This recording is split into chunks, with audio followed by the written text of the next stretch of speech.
Your chat, what's up? What's up? What's up, man? How's everybody doing? We a little late. We a little late. Not too much. Not too much. What? What is going on? What was that? Did y'all hear that? I don't know if y'all heard that. I just got a freaking Shopify ad. Remember I opened GS? What? Oh no, never mind. It was on YouTube. Oh my goodness. What's up, everybody? Kazeki, Toxic Logic, how you doing? RNG, SquarePants, Pooh Man, what's up?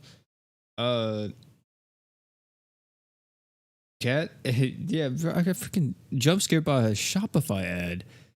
Jesus.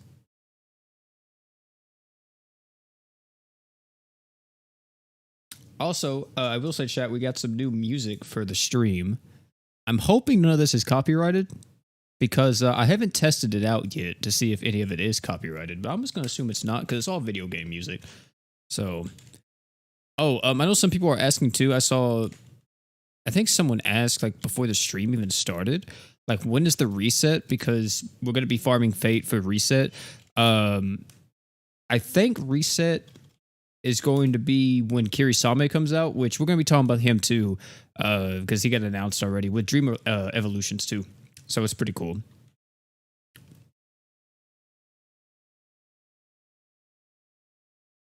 Is this the right link? Yeah, this is the right link.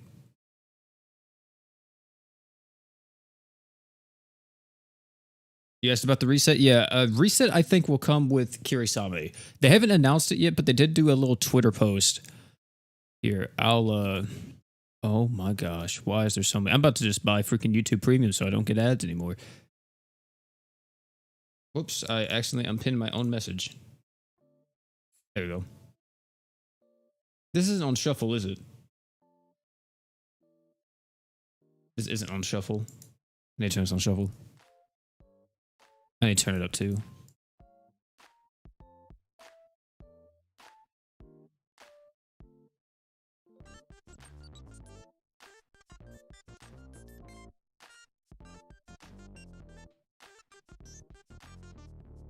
All right.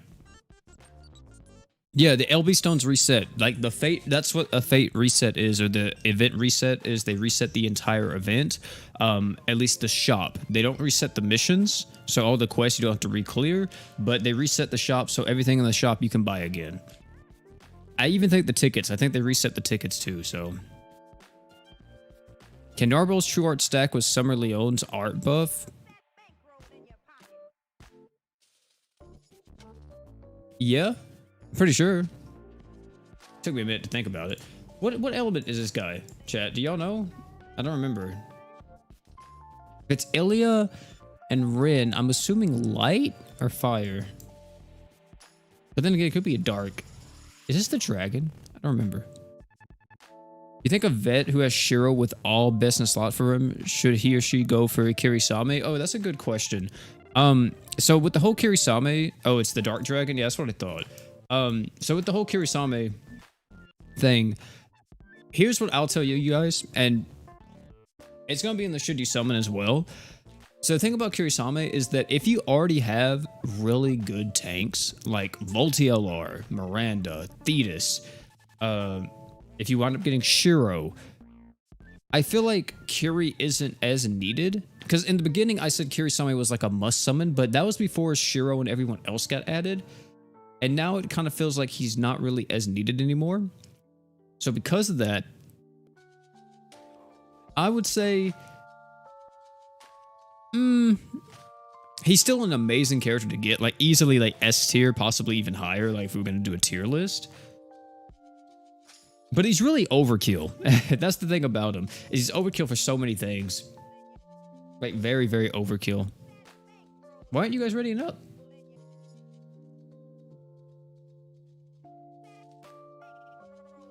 That banner, yeah, the banner is crazy. That's the thing too, though, is that like, I feel like you're gonna summon on the banner, or I'm telling everyone to summon on the banner already. Spoiler alert for the should you summon. Everyone's gonna summon, or I want everyone to summon on that banner, because if you don't have 12th Generation Mizuki, Charlotte, Valerie, or any of those characters, like they're all just so good. Like even in the Super Awoken era, because I know some people like just I don't know, like go become straight brainlets and they're just like, oh my god, Awoken characters are terrible in the Super Awoken era, but that's not the case at all. Like it's not the case whatsoever. As the Super Awoken characters aren't good. I mean, regular Awoken characters.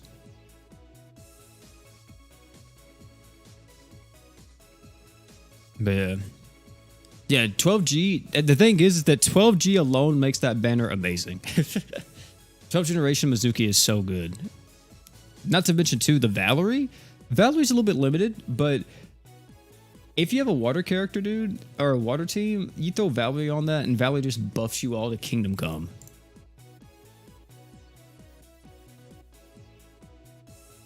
Oh, that's not too bad. We actually got, what, like 1,800 from that? That's pretty good. Will they add Emperor to the Forever Summon? Yeah, at some point, but I don't know when. It's kind of wild too, chat, because I have a video, or I had a video recorded, but I don't know if I'm going to still release it. I might. And it was talking about my biggest issue so far with the Super Awoken era and like global as a whole. And in that video, I literally say, where the hell is Kirisame? So now I'm just going to have to cut that part from the video, or I'll just leave it in there as like a funny little bit, but we'd love to summon on that banner, but my crystals be crying. Yeah, that's true, Francis. That's very true. There's so much stuff happening, and it's like, man, yeah, I don't know. I feel like if you have Shirou, you could easily skip Kirisame, but then again, Shirou isn't a taunt tank, right? I guess that's the only thing. But like, if you have any other character, there's like so many other characters that could do Kirisame's job like the same. I feel like you never really need them. I don't want to say it's like a luxury unit, because if you don't have a taunt tank and you wind up getting Kirisame, he's going to be amazing. But then if you have taunt tanks like Voltiel or Thetis, like let's say you're someone like me, you have all the taunt tanks in the game, right? It's like Kirisame is just like an extra addition that seems like more so, okay, I've used all the other taunt tanks in like Summoner's Road. Let me use Kirisame for this one stage because I've used all my other ones, right?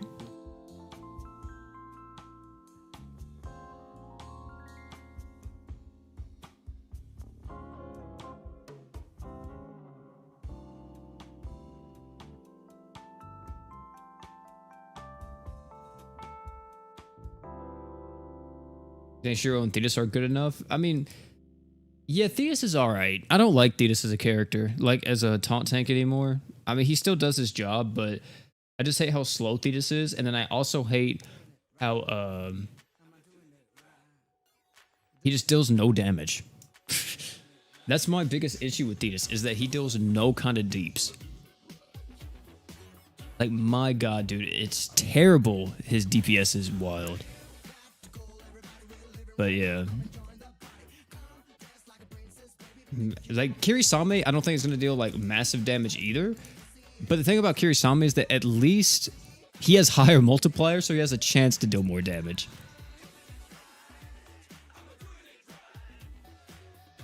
Yeah, Fate's resetting. Yeah, Fate's going to reset.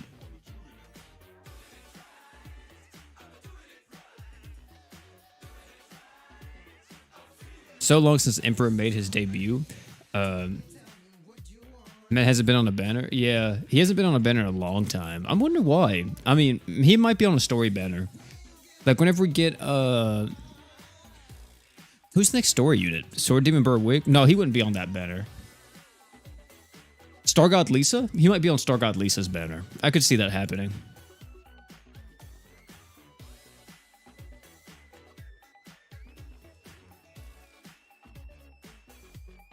Yeah. Even the banners are resetting? Yeah, the banners should reset too.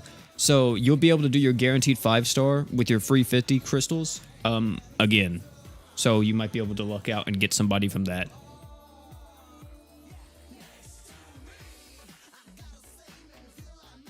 Which means that if you want to do all the banners, you need 150 crystals. See if you get it. I don't know. Yeah, I'm not gonna be summoning anymore on Fate. I'm good with what I got. I know they're doing like this crossover step up summons in a few days too, like the bullseye step ups or whatever. So I could really try to like snipe for Saber Altar, but I don't really care too much, man. Like Saber Altar's cool, but not really the character that I need at the moment. Like I already have enough damage dealers. I have Miyu, I got Shaltir, I got. There's so many DPS characters. I don't really need her.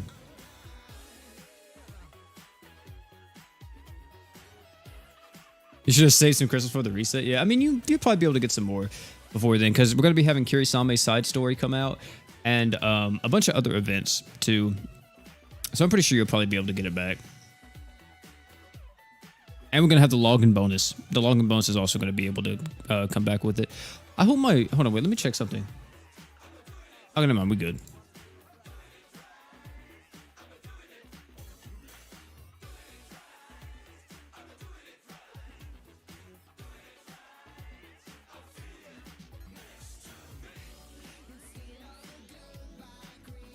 I feel when Salter, I feel with Salter, they ran out of cool stuff to give her, so they just added zeros to her damage. I mean, that's what they do with most damage dealers, right? Like, the thing is that DPS units sell so well, is that they don't have to think about them. You just give them crit, you give them, like, high multipliers, and then people are gonna go crazy.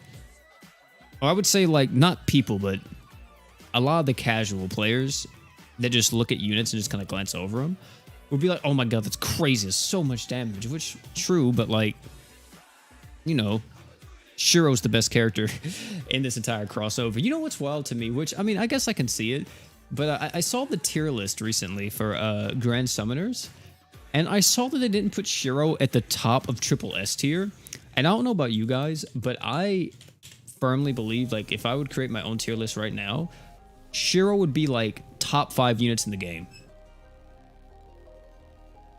Easily. Like, easily top 5. The only character, or the only reason why he wouldn't be top 5 is that the fact that his uses are kind of limited, because you probably will only use him at in-game content, so Summoner's Road, Dungeon of Trials, high-level mines. You're not going to use him all the time. But, like, whenever you need him, he just makes every fight brain dead. You know what I mean? Like, it's crazy. Kays, thanks so much for the sub, man. Appreciate it.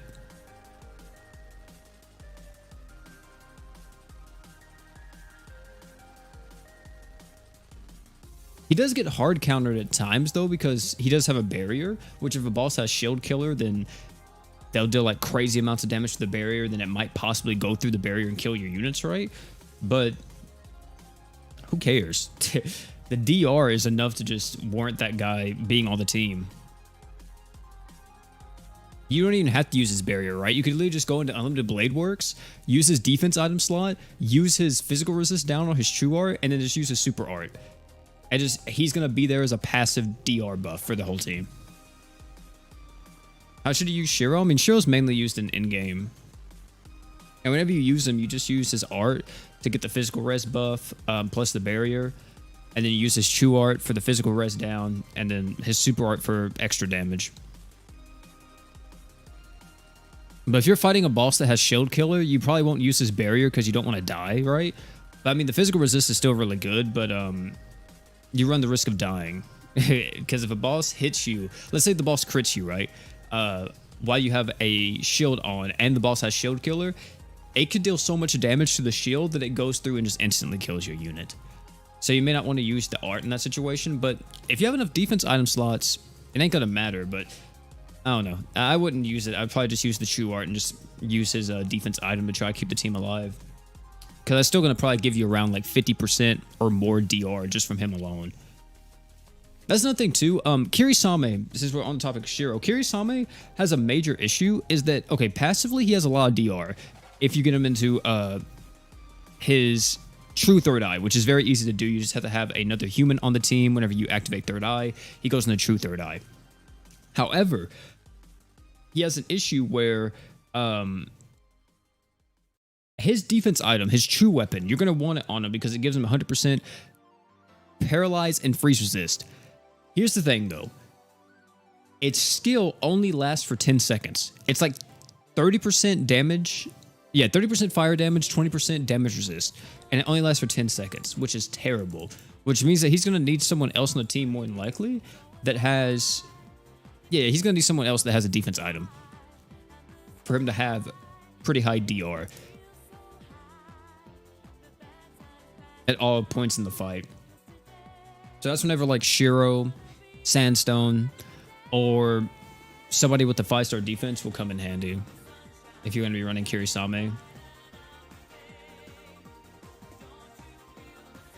I mean, I guess you could also use a crest, right? You could use like a...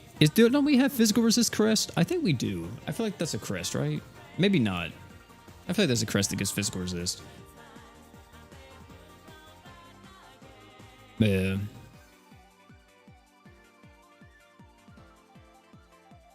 Yeah, the Dream Evolutions. Yeah, the Dream Evolutions are going to be wild. Let me see. Can I actually check that real quick? I don't know if they have it on the database website for Dream Evolutions. Let me see. Roy.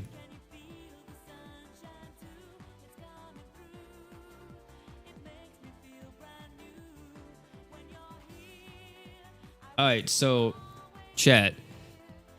Look at Roy. So this is what Roy gets whenever you Dream Evolution him. So you see on global, this is what he has right now.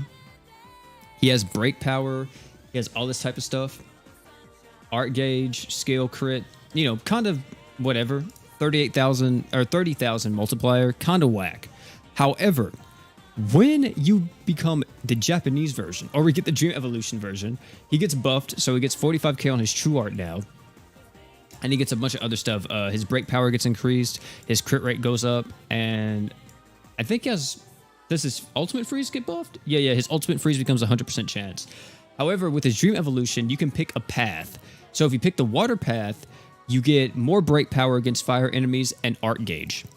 But if you pick the fire path, 300% crit damage. That's stupid, chat. This is dumb. That one's dumb. Like, he hits really hard with his crit buffs now. It's kind of stupid. But yeah. Let me see, what does Collide and them get? Oh, they don't have it on him? Oh, wait, no, Japan. There we go. So his fire one gives him increased own damage to earth enemies by 200%. That's pretty strong. And then the light one, increased own crit rate by 100% when HP is 80% or more. That's not bad. It's not bad. I'd probably say going with the fire one's pretty good, though. Yeah. I mean, for most content in the game, you probably want to go light, but if you want to just make him like an earth killer, the fire evolution would be a little bit better. What about Arth? I think Arth just gets break power.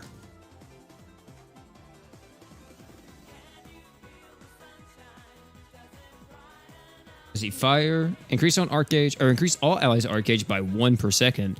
And then his earth one. Increase own damage against water enemies and increase own break power against the water enemies. So yeah, I mean, they just become elemental killers, pretty much. Corsair is another one, right? Yeah, Corsair. She gets reduce own freeze resist by 30% for 30 seconds. Effect to the arts. So she gets a freeze resist down her kit now. It's all right. And then the true art, or not the true art, but the dark one gives you art gauge 200 up at the start of the quest.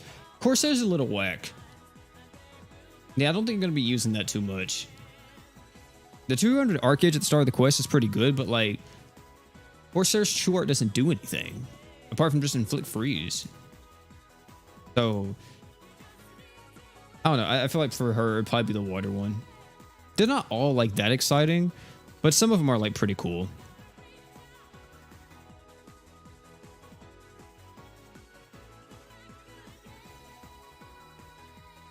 Have I farmed the new Ultra Relic bosses? What Ultra Relic bosses?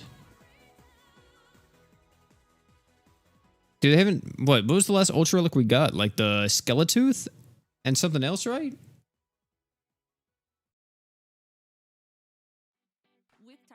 No, I didn't... What the heck is this, a Target ad? What the... You know, I just now realized is that I put this playlist on shuffle, and it's just gonna repeat like. Oh my goodness! It just started repeating like. Didn't even play through all the songs. Whatever. Are we all in here? My bad, my bad.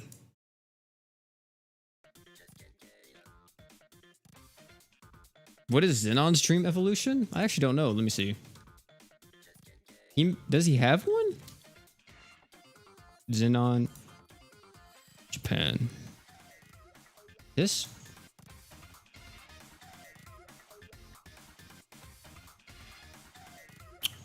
Oh yeah, he does. So Xenon's is this. Increase on freeze resist by 100%. Increase on damage against light enemies by 100%. And the dark one increases all demon allies arc gauge by 2 per second. Which actually isn't bad. Not bad at all. Because he has 3 arts per second on his art now. Plus this.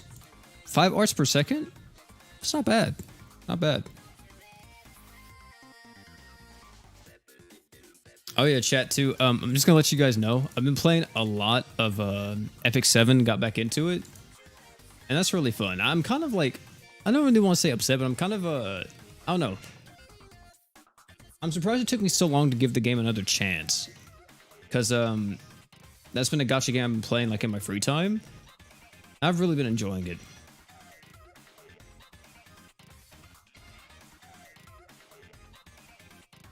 The account's looking pretty nice. I think we're on what? I think I'm like 9 days in, 8 days in to my new account. And it's looking pretty good. I kept getting shafted on my elemental summons though. If you guys play Epic 7, I was doing the boss hunt challenges and I got freaking shafted. I didn't get like a single 5-star from it. And people were like, yeah, dude, this is like the best way to get like 5 stars. Didn't get anybody, dude. Just got freaking shafted.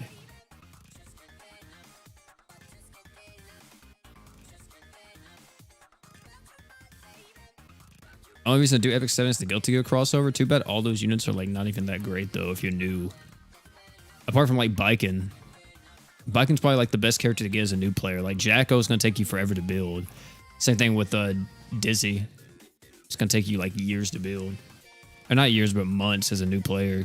Because they need like speed and so much other stuff. Jacko needs a lot. You need like a buffer and a bunch of other things to make Jacko work as a new player.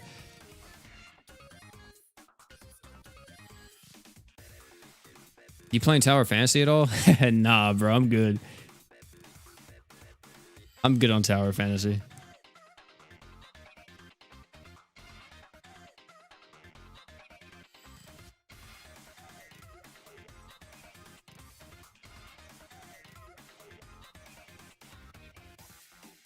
What's your #1 favorite unit?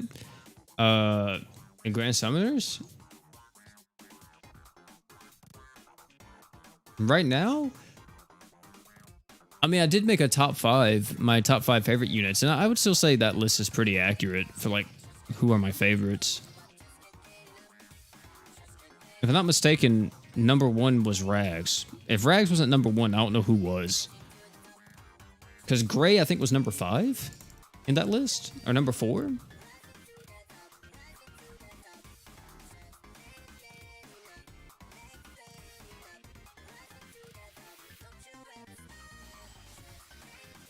I think, wait, does Salter actually kill with just 1 super art? She does. Dude, that thing lasts for years. Oh my goodness.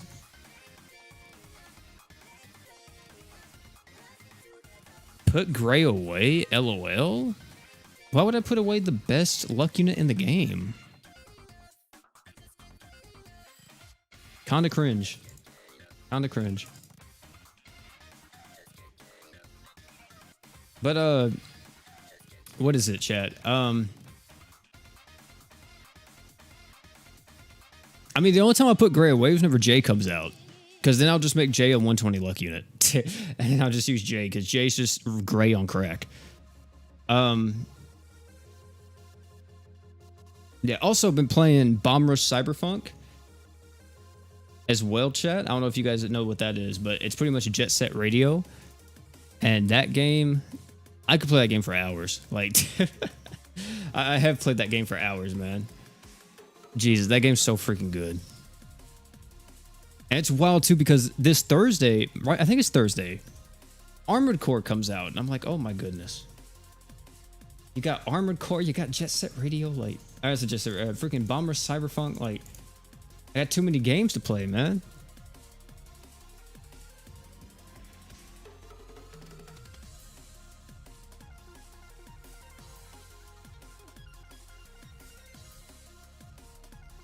Who do you think is the best Hell's Paradise unit? Ooh, that's a good one. Best Hell's Paradise unit. Unironically, it would probably go... What's her name? Yuzu? Is that her name? The Dark Ninja? It'd probably go Yuzu, Sagiri, Chobei, and then... What's the main character's name? Gabimaru? Yeah. I would say probably Gabimaru might be the worst. But no, I could also see... I'd say the worst, but like the weakest. But then again, Chobei, I could see some people saying that. But Chobei's a breaker, and he has like the break power-ups and the damage ups and everything. Like, he's just amazing at what he does. So... yeah, I would probably say Chobei's a little bit stronger. But then again... Gabimaru gives everyone like buffs and stuff, so a little bit more supporting. It's weird. They might be on the same level, actually. But Chobei's gonna be better at endgame. Also, Chobei's a defense ignore unit.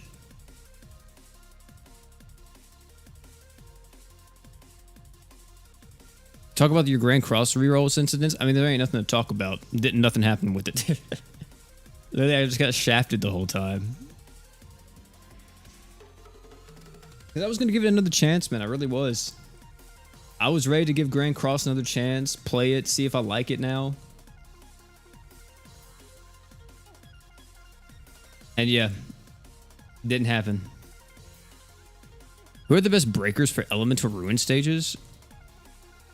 Where breakers are required to clear?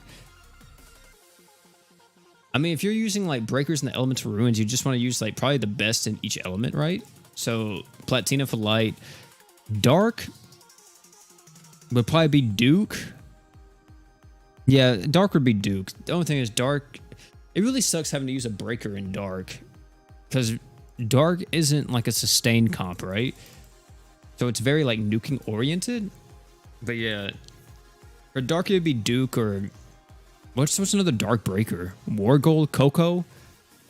Yeah, like you probably just want to use Duke. For water? Is there a water breaker? Who's the newest water breaker? Because you got Daisy, Roy. We gotta have a breaker for water that's newer, right?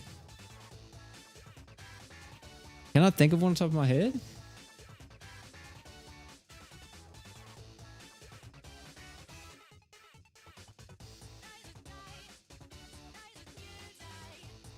Palamecia? Nah.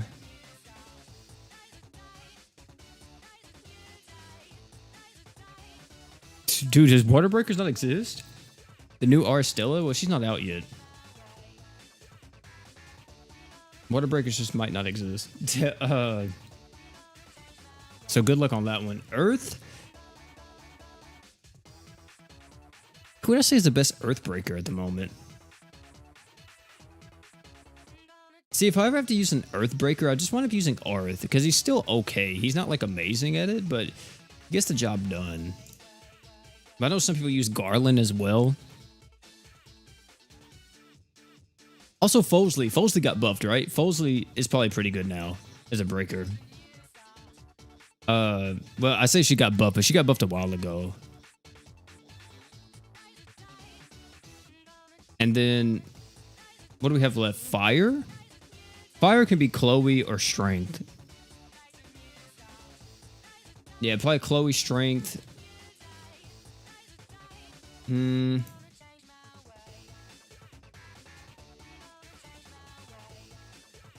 else? It's really hard to think about breakers because breakers are like the one class that I don't play, that I do not pay attention to whatsoever in GS. Because a lot of the times breakers are just whatever, but we're getting to the point now where I need to start paying attention to them because in in-game content they are needed.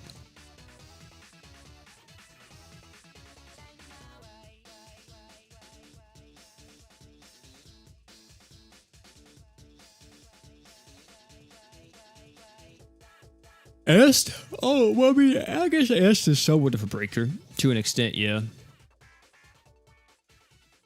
The thing is that with Est is that if the boss has a lot of break, like I'm talking about like really high break value, Est isn't going to be able to break it on her own. Because Est's whole breaking power comes from her intimidation more so than anything else.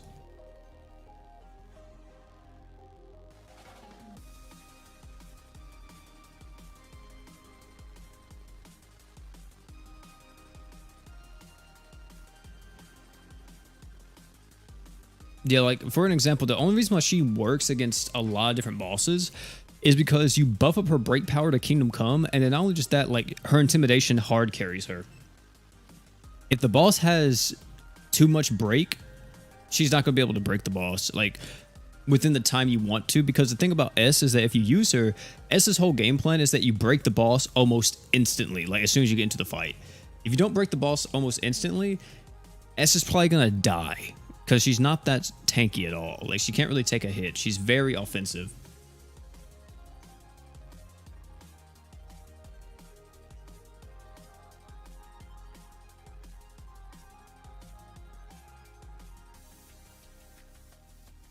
Oh, yeah, Satsuki? Oh, yeah, Satsuki. Yeah, Satsuki's a good breaker. I forgot about Satsuki. That's what I'm saying, though. Like, there's so many breakers in the game that are just so forgettable. Like, we have a lot, but, like, I don't know. They're just very forgettable units. Because we don't ever use them, really. Apart from, like, a few pieces of content.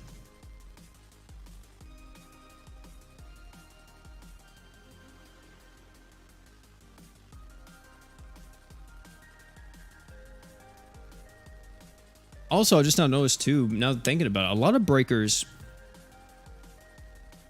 Or I would say like a good amount of breakers are actually crossover units, huh?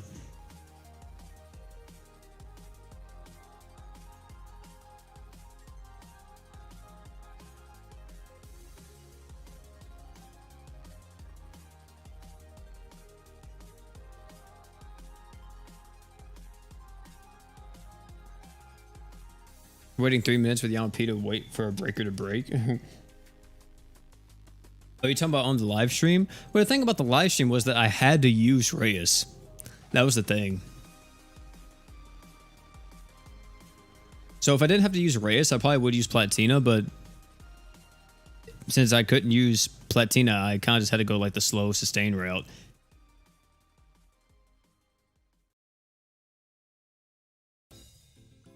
Or I would use Satsuki too. Somebody.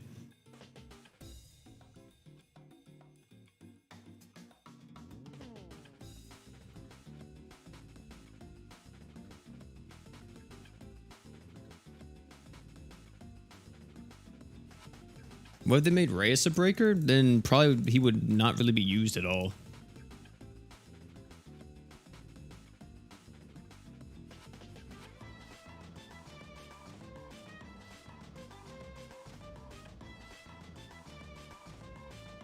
It would also depend on what kind of breaker he is, right? Because if he's not that good as a breaker, then yeah, he probably wouldn't be used at all. Like Reyes isn't even used that much now. It's not like he's a bad character. Reyes is actually really strong if you're a newer player to the game. But if you're not newer, then yeah, it kind of sucks a little bit.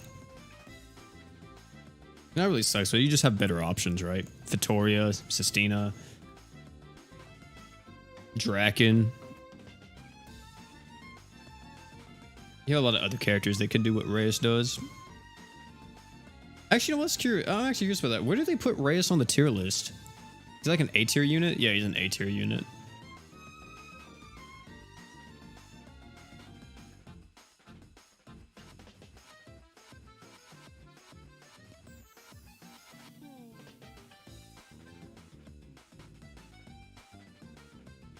Reyes Scuba gets power creeped. I mean, he's just a...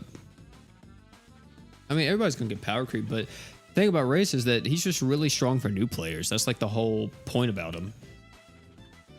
He's not meant to be like the best unit in the game or anything, but he's just extremely strong for new players, which is the best thing for him. Like, you start out with a character that is at least usable in the game, which before, you know, that wasn't the case because Reyes was unawoken and he wasn't good at all. The only reason why you would use Reyes back then was because he was a luck unit. Now, like, you can actually justify using him in team comps because, like, well, you know, he gives you the barrier, he gives you the 100% physical damage buff.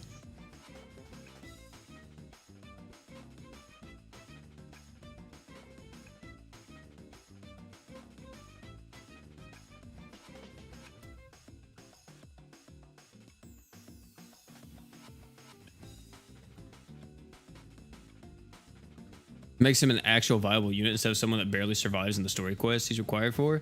He's an interesting character. I mean, I don't know if they will give him a super awakening. The thing about Reyes is that whenever they eventually do another one, they're just going to re-release Reyes. Like, they're just going to make him a summonable character. I highly doubt that they will make him like a free unit.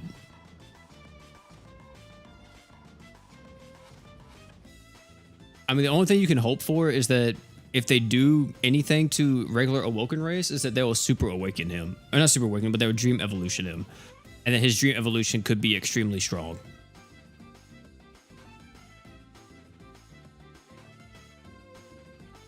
Because if he has a dream evolution on the level of like Eagle, which Eagle got like a complete rework, then I could see him be like really good. I could see it.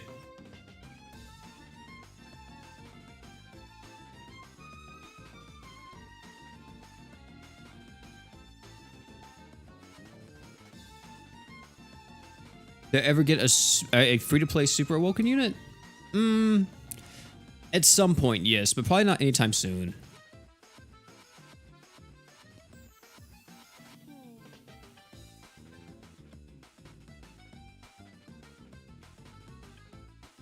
Like, I could see them doing a free-to-play Super Awoken unit, maybe next year? At the start of next year, they do a new trial event and you get a Super Awoken unit or something. I could see it.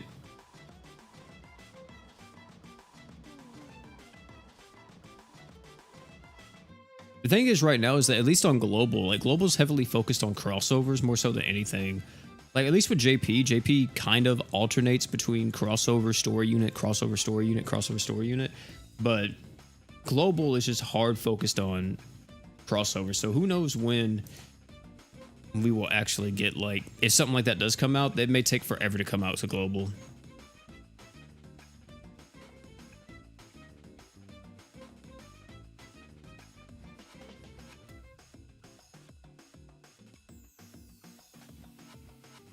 Oh, other races in GS? Yeah, that's a thing that's been requested for a long time, is that stop with all the humanoid characters, right?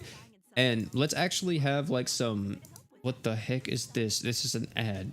But, like, yeah, stop with all the humanoid characters and give us, like, something different.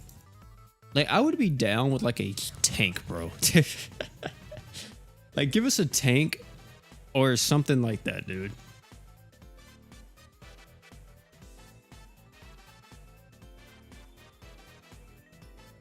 Or if you want to do humanoid characters, right, you could get, like, let's say that tank idea, but, like, you have the pilots for the tanks, right?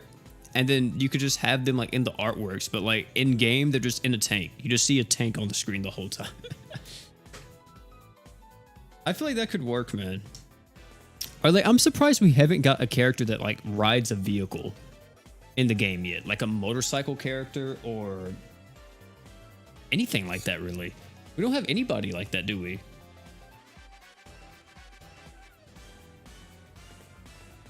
I don't think, right?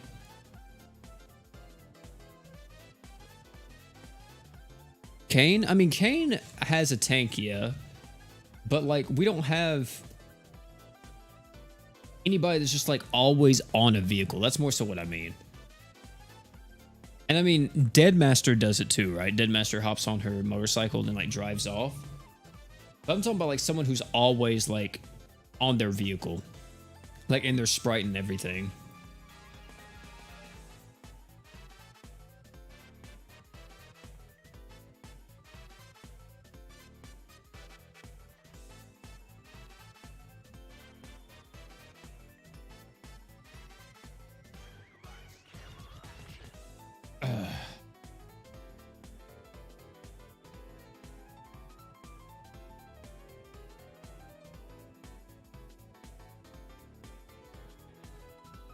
One more beast type characters? Okay, okay, dude. Calm it down. Calm it down. We're getting furry territory, but no, I agree.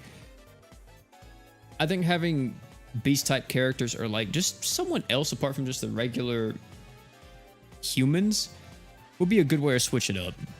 Because we have demons. We have... Okay, so we got a saga with demons. We've gotten a saga with humans twice. Because you had the Ninja Saga and we got the Phantom Snipers. So I think it's time that we do have like a giant saga or a beast saga or a spirit saga or something else.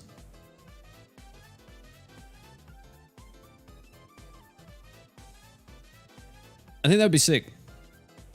Or Machine Saga. Yeah, Machine Saga would be sick too, what you guys were talking about earlier. It's just like, I hope they're not getting like this, but I feel like GS is kind of in a spot where they're like, well, a lot of this is becoming, not like mundane, but a lot of it is becoming to the point to where it's like, is it really worth making another saga, or is it worth more to just like make a crossover, right? Because I really hope that we do get another GS saga, because I would love a Super Awoken GS saga. Because the only saga that we have right now that's a Super Awoken GS saga is like the ninjas, which isn't a new saga. Like I'm talking about like a brand new original saga that's not just the ninjas again or the KOBs again. I'd like to see like brand new characters.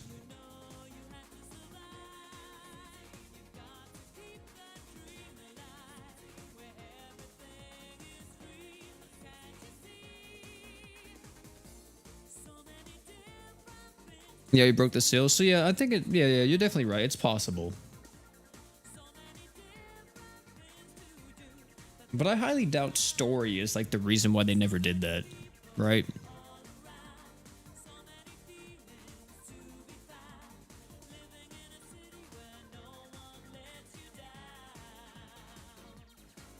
But some random race would automatically be worse, so maybe that's why they've invested too much. Well, I mean, like, yeah, they would be worse on release, but the thing is that after you give that character or that unit more support in the future, like, they could become good. Like, you have to start with something.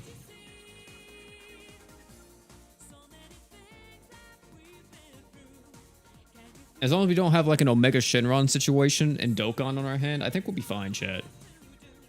And if you guys don't get that, pretty much what that means is that there's a character in Dokkan called Omega Shenron, or Dragon Ball, let me say, is Omega Shenron. And the thing about Omega Shenron is every time he comes out, it seems like there's never a team that he can be on. Or his team that he can be on is always not that good. So...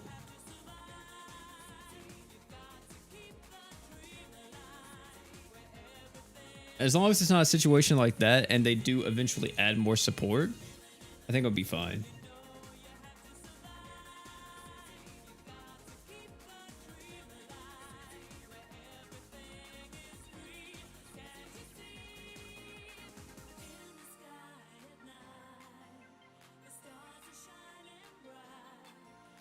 Omega Shenron is close to not even being playable. That is tough, bro. That is so tough.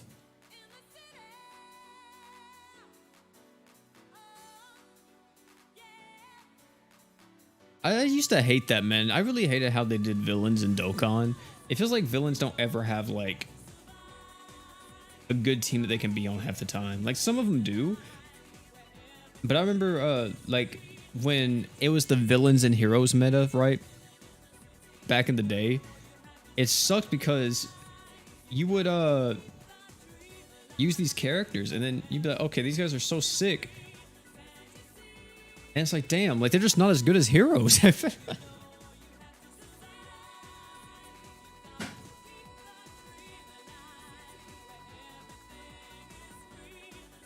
The to be continued leader skills was a crazy one, bro. The to be announced.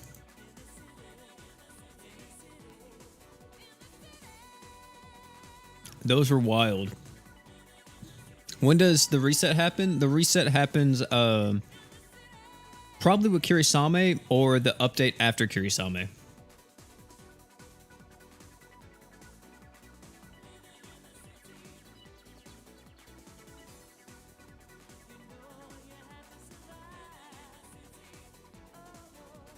I'm not gonna lie though, now since like Dream Evolutions has got announced plus Kirisame, it kind of screwed up my whole content schedule this week. Because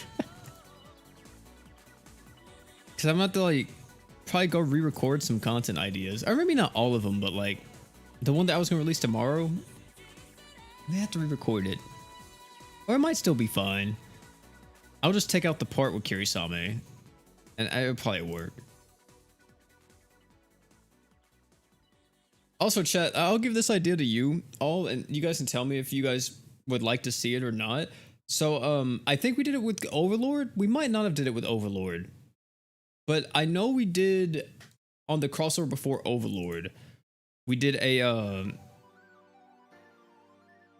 like, the best of this crossover. And I was thinking of making a tier list this time, or like a newer tier list of like the best Super Awoken units so far. But I'm thinking, right, is that we delay it until the Dream Evolutions come out and we include the Dream Evolutions on the list too. And we only rank those guys. Like we don't rank like every unit in the game. But I don't know. I might just do it for the Super Awakenings. Because a lot of people liked the last video where I was talking about like who's the best in this crossover, but I missed Overlord if I'm not mistaken. So I was like, okay, I'm just going to combine Overlord and Fate in one video with like who's the best Super Awoken unit so far in global. I don't know. Maybe I'll wait for Dream Evolutions and then include them. Do you think they would give Dream Evolutions to collab units? I think they will eventually.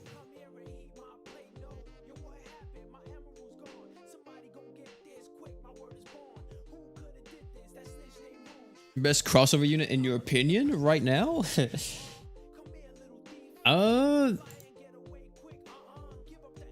Mako and Shirou are tied. Mako and Shirou, in my opinion, are like on the same level. I think Mako a little bit more though, just because Mako is such a good Archgener and support unit. Even though she's starting to fall off a little bit. She's starting to fall off a little bit.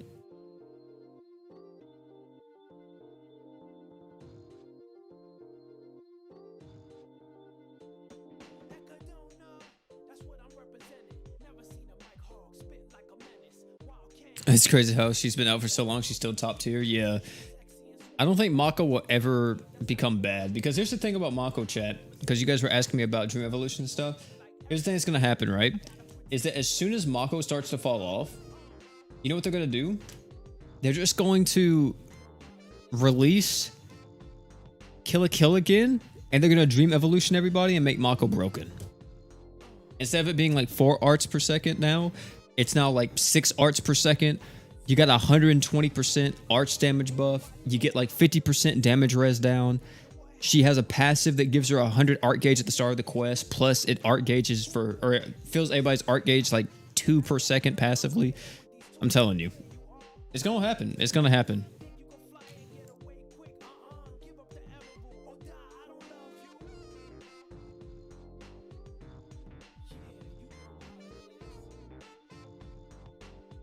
Imagine Saitama buff.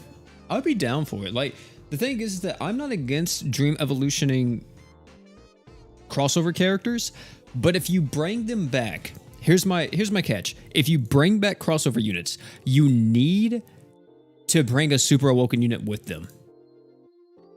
That's what I feel. I feel like you need to add at least one Super Awoken character to the rerun crossovers if they were an Awoken crossover. It needs to be like a whole new character. That we didn't get, because I know for Kill a Kill, a lot of people want Riko's mom, which sounds perfect. To make her be the Super Awoken character. For One Punch Man, I'm not for sure who they could do, but they could probably do somebody. The same thing with Yu Yu Hakusho, if they ever brought back that. But I feel like you got to bring back at least one Super Awoken character, because here's the thing, chat, is that the content in GS is like old school Dokkan, and what I mean by that is that content in GS really matters on new characters. If we don't get new characters, then we get Nothing. Like you don't get any type of content or any reason to play the game. You guys can probably vouch for this too, is that if you play like during a crossover event, let's say you play during Fate, right? You summon on Fate. Imagine if you didn't get nobody. Like you would do the event, then you're done, right? There's no reason to keep playing unless you want to grind crest all day.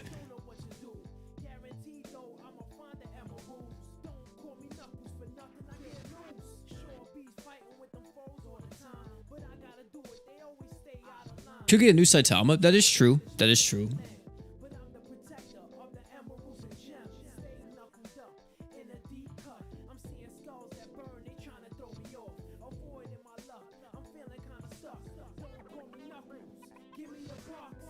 This needs more content, but here's the thing about that. Is that the game needs more content, but the thing, it doesn't just need more content. It needs actual meaningful content, like good content in the game that people want to play. Because the thing about Endgame is that there's no gameplay loop at Endgame. And I hate too the way how they look at it, because the gameplay loop at Endgame is waiting for raids and mines to come out and just doing events in between, pretty much. And then farming crest. And I hate too how the way that they were like, okay, how do we make in-game even more fun? Let's look at the statistics. Oh, a lot of our in-game players are just farming crest, level 5 crest. No one wanted that. No one needed level 5 crest. Like, just another time sink for no reason. We didn't need that at all. Yeah, it's the most played game mode for veteran players because there's nothing else to play.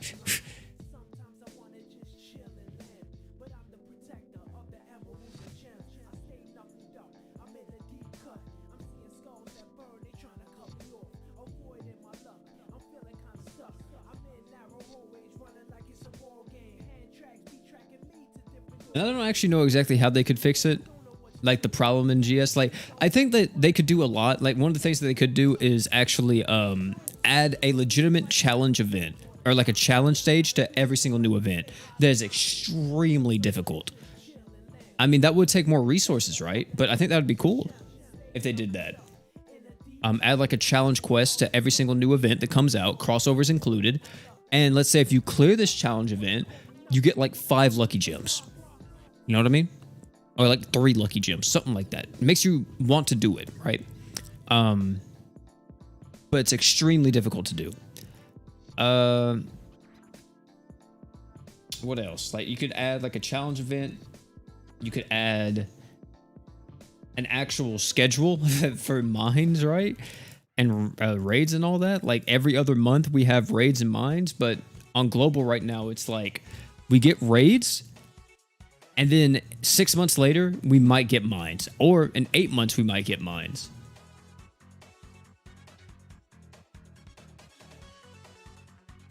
And the problem too with raids is that whenever they come back, at least on global, it's mostly a rerun raid. Like it's very rare whenever we actually get a brand new raid on global.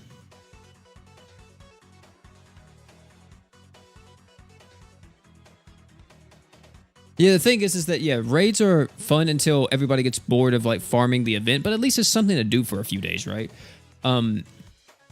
Because, you know, they could add new equips and all that type of stuff, so there's at least a reason to, like... But, yeah, raids get extremely tiring very quickly just because the type of content it is. You're fighting the same boss, you're just trying to get the high score all the time, right? Like, it could be boring after a while. That's why whenever raids come out, I don't ever go for like top leaderboards or anything like that. Is because it's just boring. Like I wouldn't want to sit there for hours of my day farming raids. That doesn't seem appealing to me at all. I'd rather go play like a game with the homies or just do something else.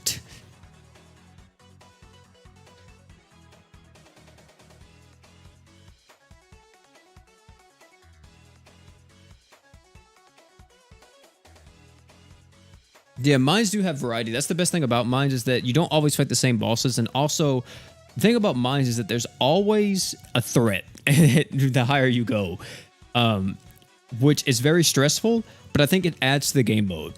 Like the fact that all the mobs are so strong, it really makes you have to like come up with teams and ideas that could be able to like push back these mobs. Because if you go in there with like any regular old team, you're gonna die. Like, I mean, even if you go in there with like the most broken team possible, if you see Gyarados, you're probably still dead. But you know, I think it's great the fact that there's actually like a constant threat in the mines.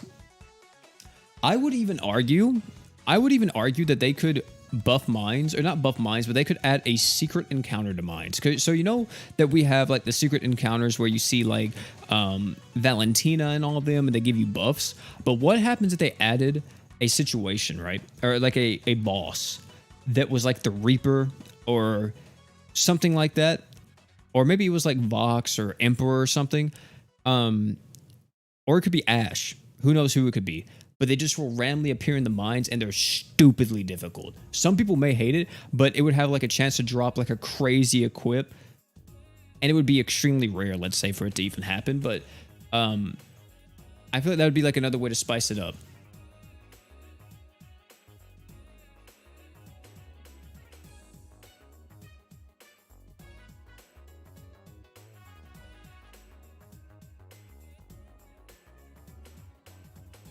I'm doing pretty good, man. How about yourself?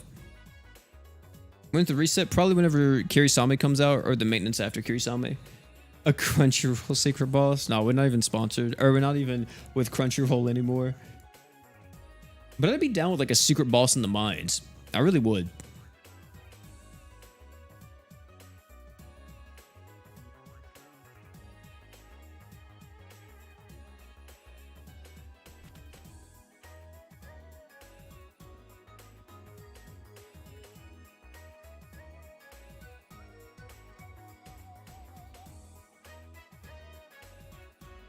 The Bleach crossover would be interesting, dude. Bleach would be sick as a crossover. I would like it. Yeah, so like if you're talking about difficulty, Zen, the most in-game content that we do have is going to be Dungeon Trials.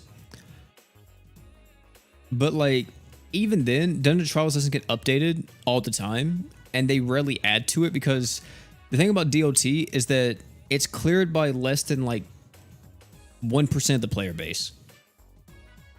And I mean like full cleared, not like you just go all the way up to like 20 or something like that, but like, yeah, it's cleared by less than like 1% of the player base, so they rarely ever update it.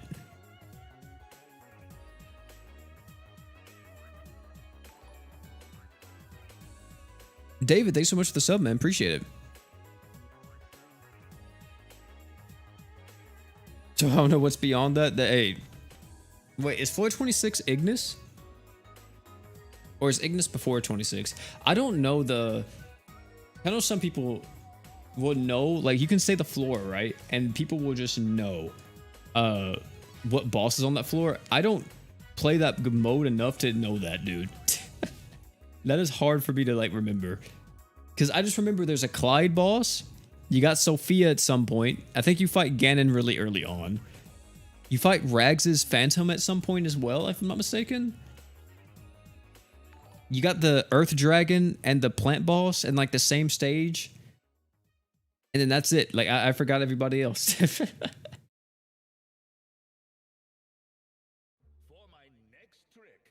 But it's crazy.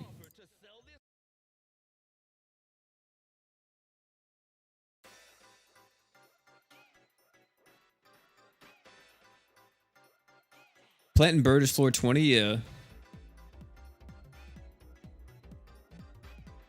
Is it too late for a Yu-Gi-Oh collab? No, I don't think it's ever too late for Yu-Gi-Oh. I think Yu-Gi-Oh would sell pretty hard, to be honest.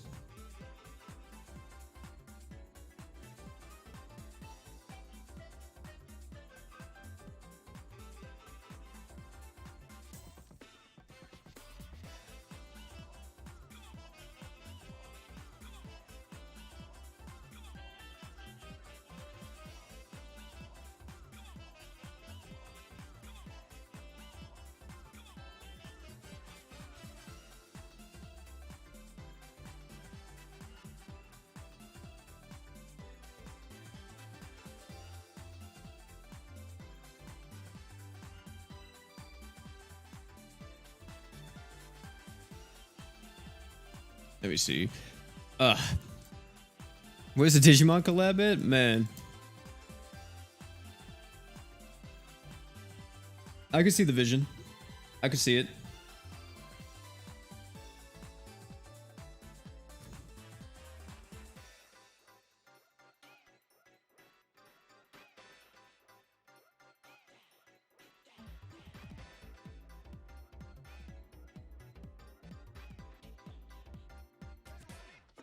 They're the champions after all? True. Very true. Those are my goats, man. I freaking love Digimon. You know, I'm gonna say it, chat. As a kid, I always grew up on Digimon more than Pokemon. Nowadays, I'd say they're about even in terms of like what I care about. But I have a lot more fond memories of playing Digimon than I do playing Pokemon.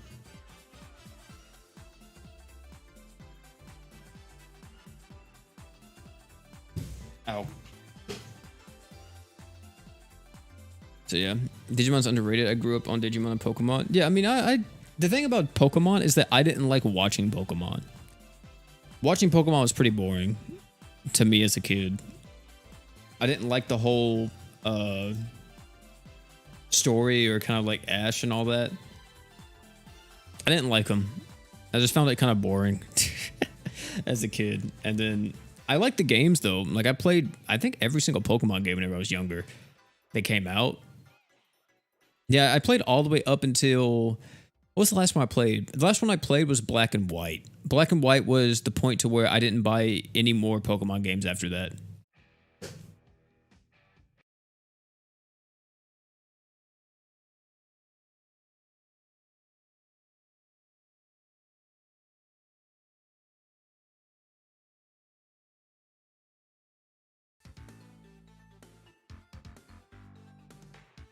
I should probably turn this on True Art, actually.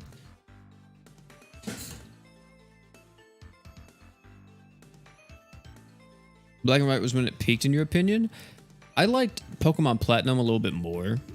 But, yeah, I liked Black and White a lot. My brother, I think, really loved Black and White. But yeah, after that, I didn't play Black and White, or I didn't play any of the other games that came out. Until recently, I played Omega Ruby, like 3 or 4 years ago. And Omega Ruby was pretty fun. But I just bought that because Ruby was one of my favorite Pokemon games as well. Like on my Game Boy, I replayed Pokemon Ruby so freaking much. Like, it's kind of wild.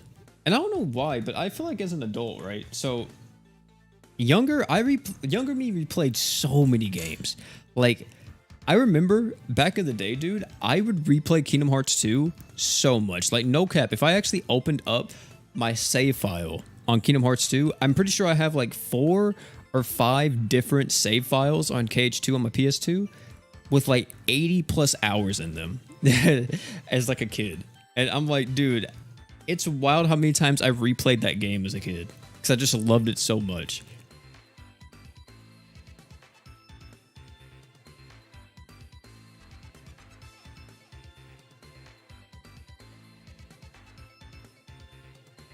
Did you get the ultimate weapons? Well, back then, that was the original Kingdom Hearts 2, right? So the original Kingdom Hearts 2 didn't have the Ultima Blade. It only had the best Keyblade that you could get was the Keyblade that you got from beating Sephiroth. That was the best one in terms of strength. If you wanted like magic though, I think, what was it? What's it called? Oathkeeper? That's the one that's Kyrie's like friendship Keyblade or whatever. I think Oathkeeper was a little bit stronger in terms of magic. I could be wrong, but I'm pretty sure it was. I think like the second best for strength back then was Oblivion.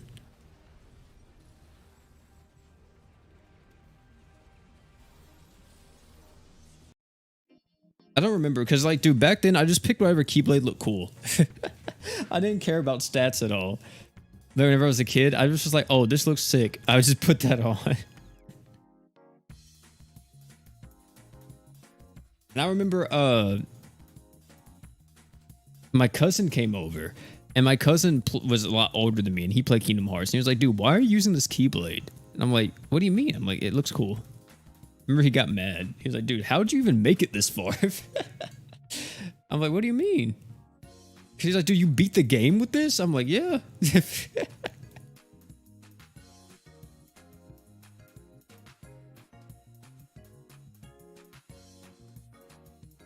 What's a good team for Ilya? I'm currently using Lucy, Hart, Ilya, and I don't know. I'm confused on how to use her efficiently. You can use Ilya with pretty much anybody. Ilya and Haruto is a really good combination because Ilya wants to make sure the team is above 50% HP at all times to get use of her art gauge. So what you got right now is pretty good. But yeah, using Ilya and Hart and pretty much anybody else. Like if you have magic buffers like Rin, using her alongside Ilya would be really good. Or if you have pretty much anybody, Ilya and Haruto can go with practically every team in the game. I've actually been reminiscing on Digimon World 3 recently. Good times. Kingdom Hearts and Kingdom Hearts 2 were great too. Poor PS2 never caught a break. Yeah, dude, my PS2... Dude, the PS2 was probably my greatest console growing up. It was either that or the GameCube. I freaking love those systems. I played so... I remember I got an original Xbox shortly after that it came out, if I'm not mistaken. Oh, no, it wasn't shortly after. It was a while after. Like, I think the Xbox One or the 360 was coming out, but I was like, I want the Xbox because I wanted to play Halo. No. The 360 was already out, but I didn't have an Xbox, and I wanted an Xbox to play all the other games. And I don't know, as a kid, I liked playing the games a lot more on the original hardware instead of like using emulation to, you know, emulate them. If I'm not mistaken, I think 360 had emulation, right? Like you could play Xbox One, or I said Xbox One, but the original Xbox on the 360. But yeah, I just like playing on the original hardware.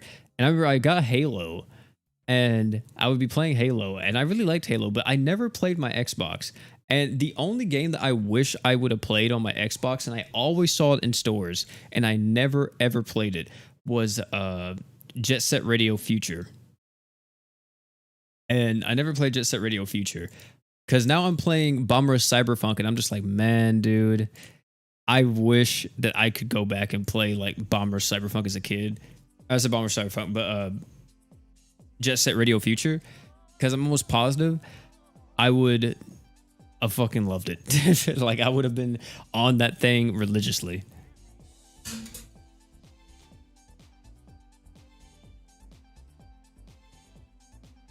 To play your Game Boy games, dude. Yeah, Panda. I wish I had that. I remember always seeing that like in the manuals for games, and I'm like, dude, how do I get this? Because you know, GameStop back then, like in the early 2000s, they weren't like readily available, and they were also known as like EB Games. So the only place that you could go for games really around here where I lived was Walmart. You had to go to Walmart and see if Walmart had it. And a lot of times I went to Walmart and I never found that freaking part to put my Game Boy games in to play my GameCube. Because I was like, dude, I want to play it on my GameCube. That's sick. Like, I want to do that. But I never could find it.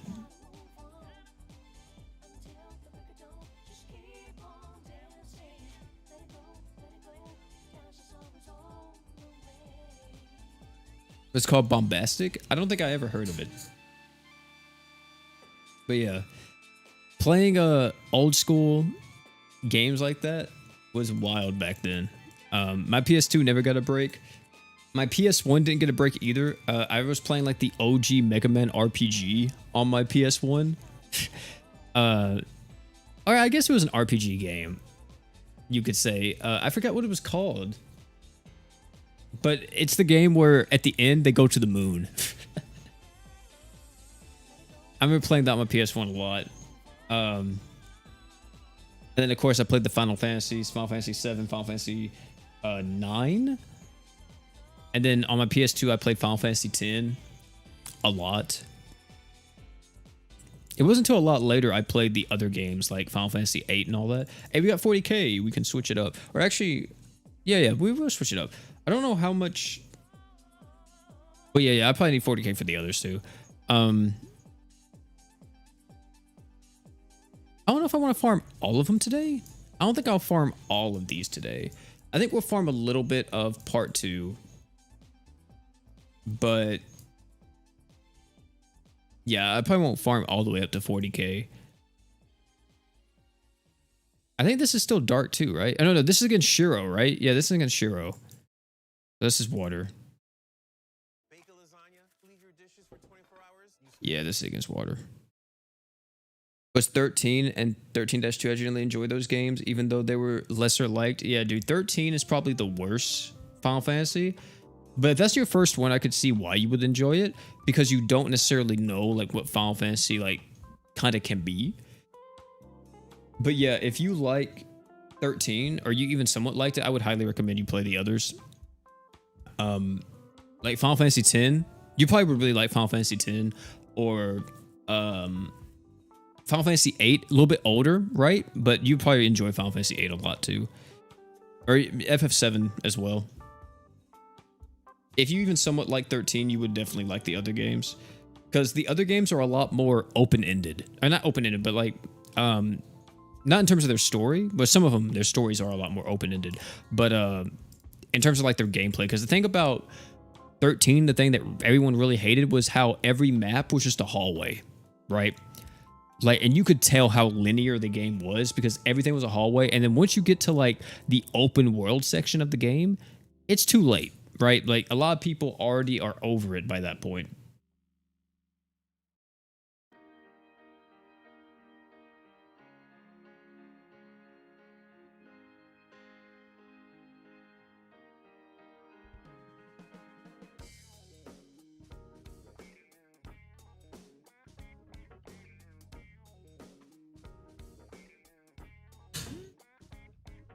You just enjoy getting the monsters? Oh, you're talking about the summons? The summons, if you're talking about the summons, Toxic, the summons were really cool in 13. I will say that. They had some of the best summon animations in 13.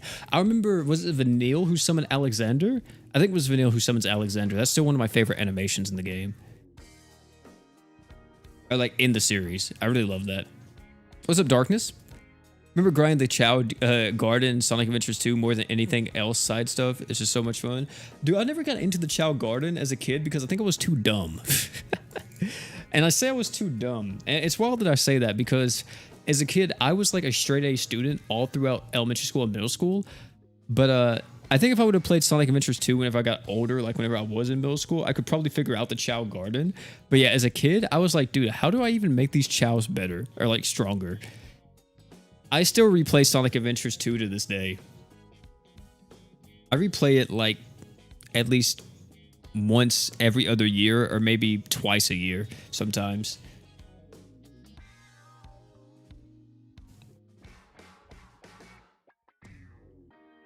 Like a lot of the times whenever you guys hear music in my videos or music in live streams or whatever, it's usually from video games that I really enjoy, and then it's just like stuff that I can remember instantly, right? Like something that just pops up in my head all the time whenever I think about those games.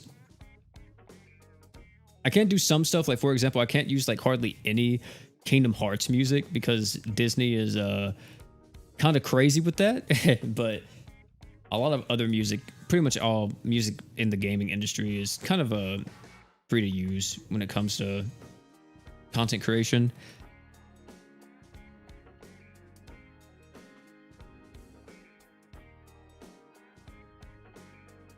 Trying to make Eagle good before he got buffed so I can meme around. Good luck with that, bro. Good luck.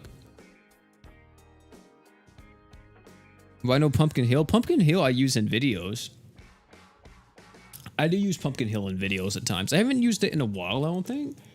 But yeah, I have used Pumpkin Hill. I use Pumpkin Hill. I use Aquatic Mine. I use Wild Canyon quite a bit. Like, just some of the songs that I know off the top of my head that I use.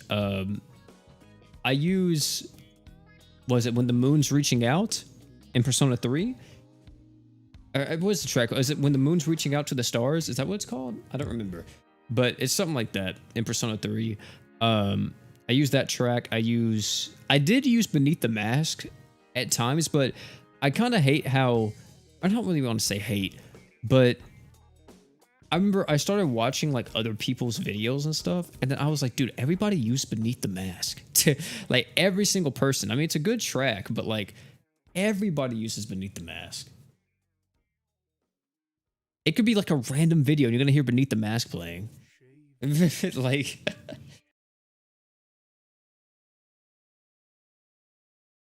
so I don't use Beneath the Mask hardly at all anymore.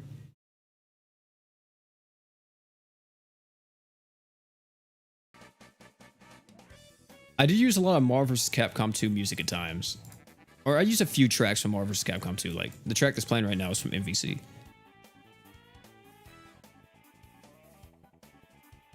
Yeah, Persona just has some good music. SMT has some pretty solid one too. Yeah, I've only played SMT 5. I never played Nocturne, which is a game that I do want to play. I probably will buy Nocturne whenever it goes on sale at some point. Because I do want to try that, since that's like, you know, the one that is the most praised, at least.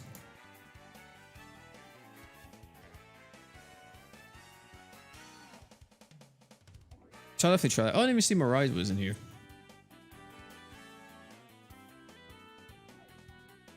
But yeah. Cyber Sleuth, Hacker's Memory. Yeah, I played it. Yeah. I played Cyber Sleuth. Cyber Sleuth is probably my favorite Digimon game.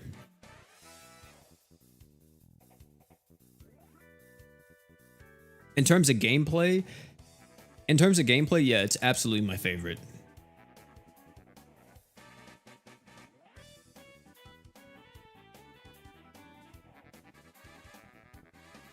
You ever played Persona 4? Yeah, I played P4G. I would use the one track in P4G quite a bit, like in my videos, which is Heartbreak. That's what I think it's actually what it's called. Like what you hear whenever you are walking around the school and everything, like during rainy days and all that. That track is amazing. But I probably would use the instrumental more than the vocal track, because having like vocals in with commentary can be kind of a little bit jarring, because you hear like the vocals in the back, you hear somebody talking at the same time. It's like, oh, I feel like just having like the beats is a little bit better.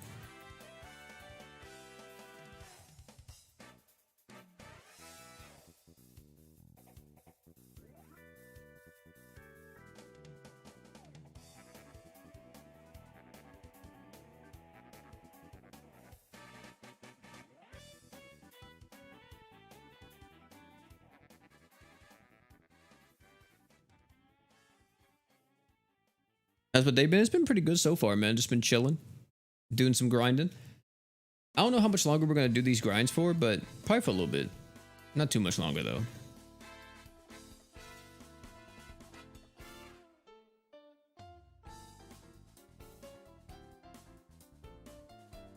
The Pokemon Mystery Dungeon games, I played some of them. I never could get into them though. I played them for a little bit.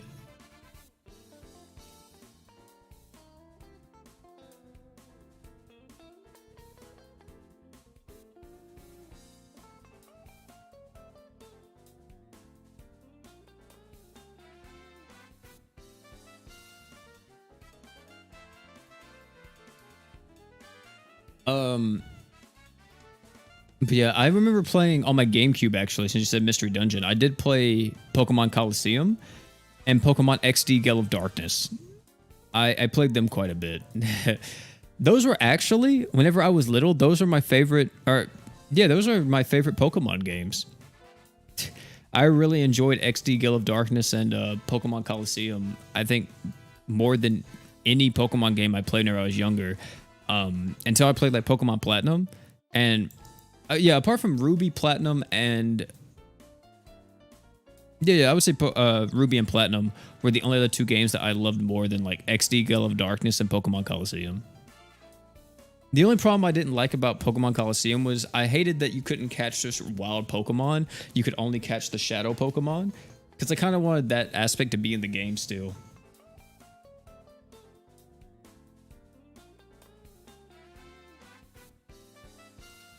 Do you think the schedule is a possible way to get future units? When I saw last week Fire Summoners Road wasn't until 8:30, but now Kirisame coming out today kind of makes sense. No, not really. That's just the regular schedule on Summoners Road. It doesn't really correlate to unit releases. It never has. I don't think any event in the game is ever correlated to when a unit will be released or when it wouldn't. Because a lot of the times they don't even show you till the unit's actually out. Like when new stuff is coming or when we'll get like an event or a giant boss that runs alongside it. Are people outside cutting my grass at 4:30? Bro, you gotta be joking me.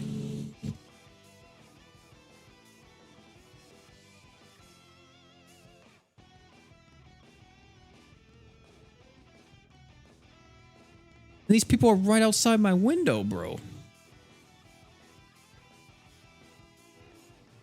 What's up, Roger? Have a nice day. Hey, hope you're having a nice day too, man.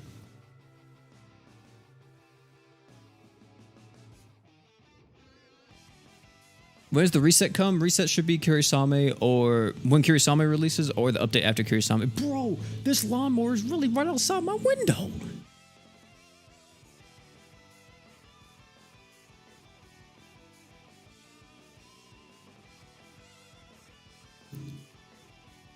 Oh my goodness, man.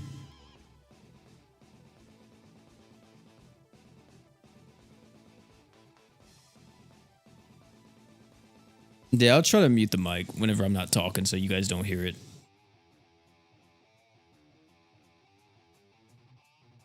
I had to tell you in the background while I farmed and decided to say hi while taking a break, LOL. Oh, what's up, man?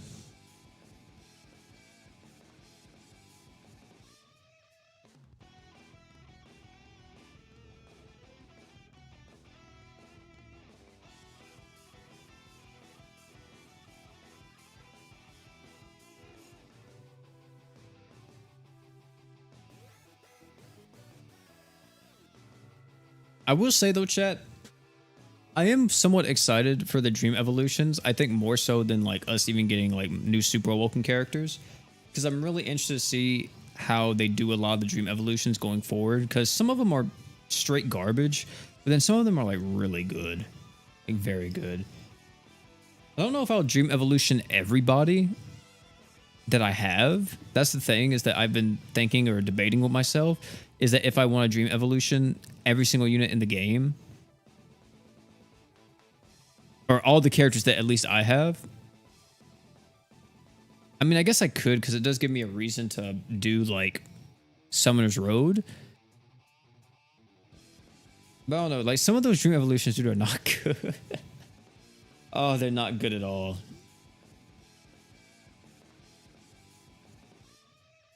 I definitely will re-showcase the characters once they become Dream Evolutions. Like Roy is definitely getting a showcase whenever his Dream Evolution comes out. I'm really interested to use him. But I don't think I'll do it to every character.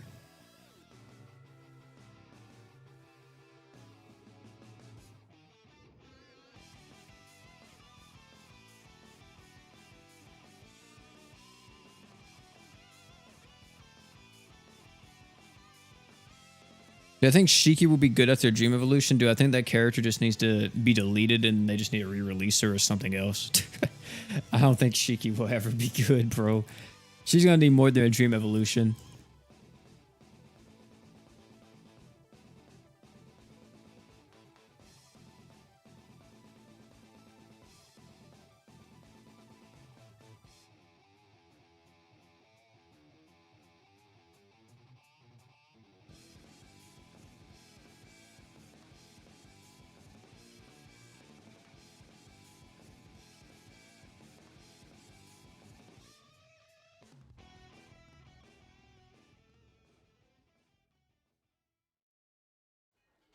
Yeah, you're gonna need a lot.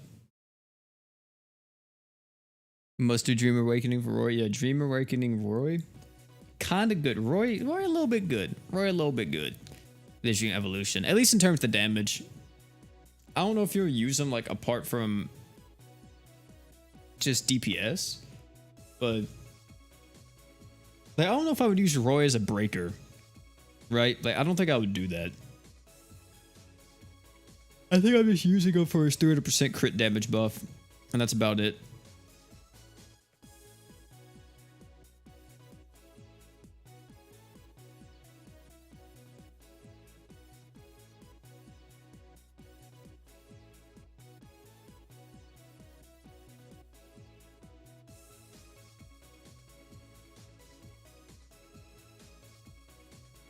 I stopped playing a while, then came back about 10 days ago. Something is new with the Crest Palace. I got something that said 50% HP, but it had a symbol. Can someone explain?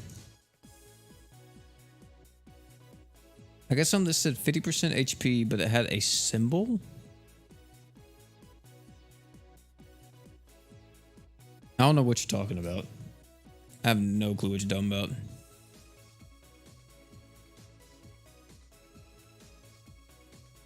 Yeah, unless you mean a threshold?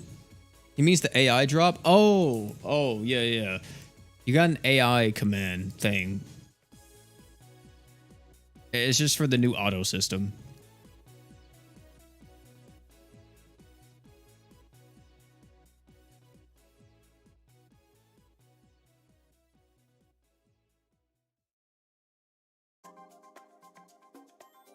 You don't really need to worry about it. Most of the times those commands aren't used for really anything. I feel like it's very rare whenever someone actually uses those commands.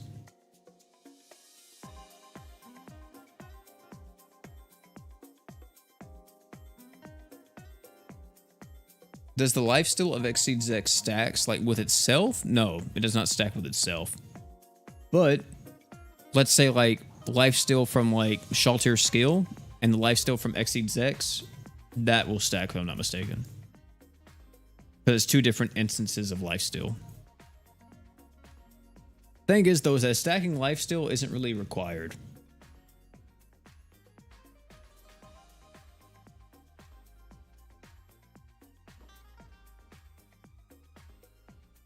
Like just having 2% of lifesteal or even 1% of lifesteal is enough to full heal a character.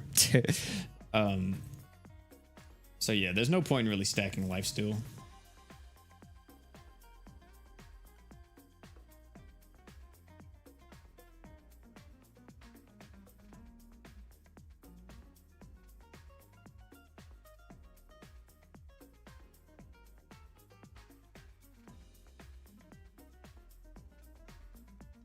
Dream Evolution for the boys, Noel and Baptiste. Dude, Baptiste. Okay, so Baptiste, if he ever gets Dream Evolution, Baptiste might be nasty. They could do a lot with Baptiste, damage wise. Noel would be kind of cool, but the thing about Noel is that the whole vector mechanic is very unique, but it's also like the thing that is the worst part about him because you have to play around it. Like the entire thing is about the vectors. And doesn't he lose all of his vectors? Like whenever he uses his true art? I think he does, right? Don't he remove like all the vectors and then you have to replace the vectors? Or am I thinking of a different character?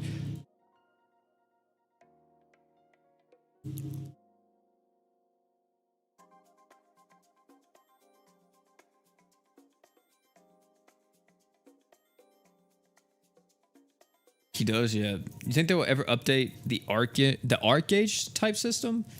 Probably not. The only thing I could see them doing is that maybe doing like a complete overhaul and changing Archgen types for a bunch of different characters. I highly doubt that they will ever like change the fundamentals of it though. The thing is though is that it's really scary, or not scary, but they may be a little bit hesitant to do that because if you change the Archgen types of all the characters in the game to something different, and then now certain characters don't stack with others, it technically is a nerf, right? So it could be kind of bad for the game because you could imagine the outrage it would be if like, okay, Haruto's Archgen type got changed to an Archgen type that everyone else has, like even more than type B. Yeah, he's one of the EX types. But if I'm not mistaken, EXs stack with everybody apart from themselves, so it doesn't even matter.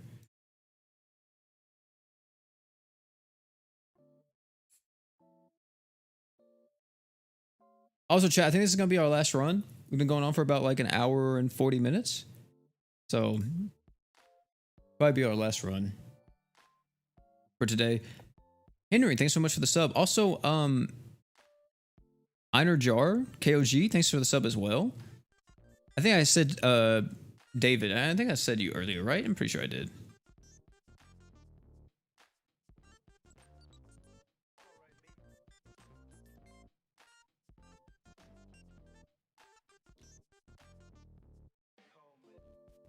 what they could do for a shield hero for the next rerun. I mean, I don't know. I feel like a part of me, okay, so here's the thing about the reruns and crossovers. A part of me feels like they may want to just not even put resources in the older crossovers and just be like, okay, let's just make whole new units that are probably going to make us more money. I think they are probably thinking about that too. I never noticed that when me use art or me use true art or super art. You can like see the line of her like in the background and she comes forward. I never noticed that. While she's flying like on her horse. Or her Pegasus, let me say. Let me see, is that what I saw? Let me check.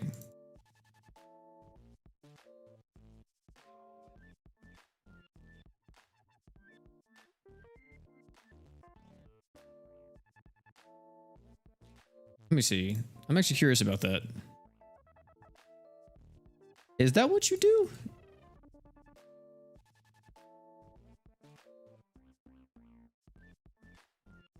Oh yeah, that is what she does. Yeah, you can see her like, she like comes like this way and then she flies around. That's kind of cool. I didn't notice that. I need to get those guys and girls up to 120 luck though. At some point. But chat, I think that's gonna be it for this one. We farmed what, like all of part 1, so I can buy all the LB stones. And then I have like around, I think it was 12 or 15k for part 2. So we'll probably farm more whenever the reset actually happens. But I want to do some today because it was the live stream. We always live stream on Mondays. So I want to do some type of live stream. And yeah, tomorrow we're probably going to have... Yeah, probably the video that I have pre-recorded. We're probably just going to have that out, which is a video talking about like my issues and my concerns with the current Super Awakening and the current way Global is going. And Wednesday will be probably... Wait, does the banner come out Wednesday night? Hold on, when does the banner come out? 23rd? Is that Wednesday night? Yeah. So Wednesday will be the should you summon.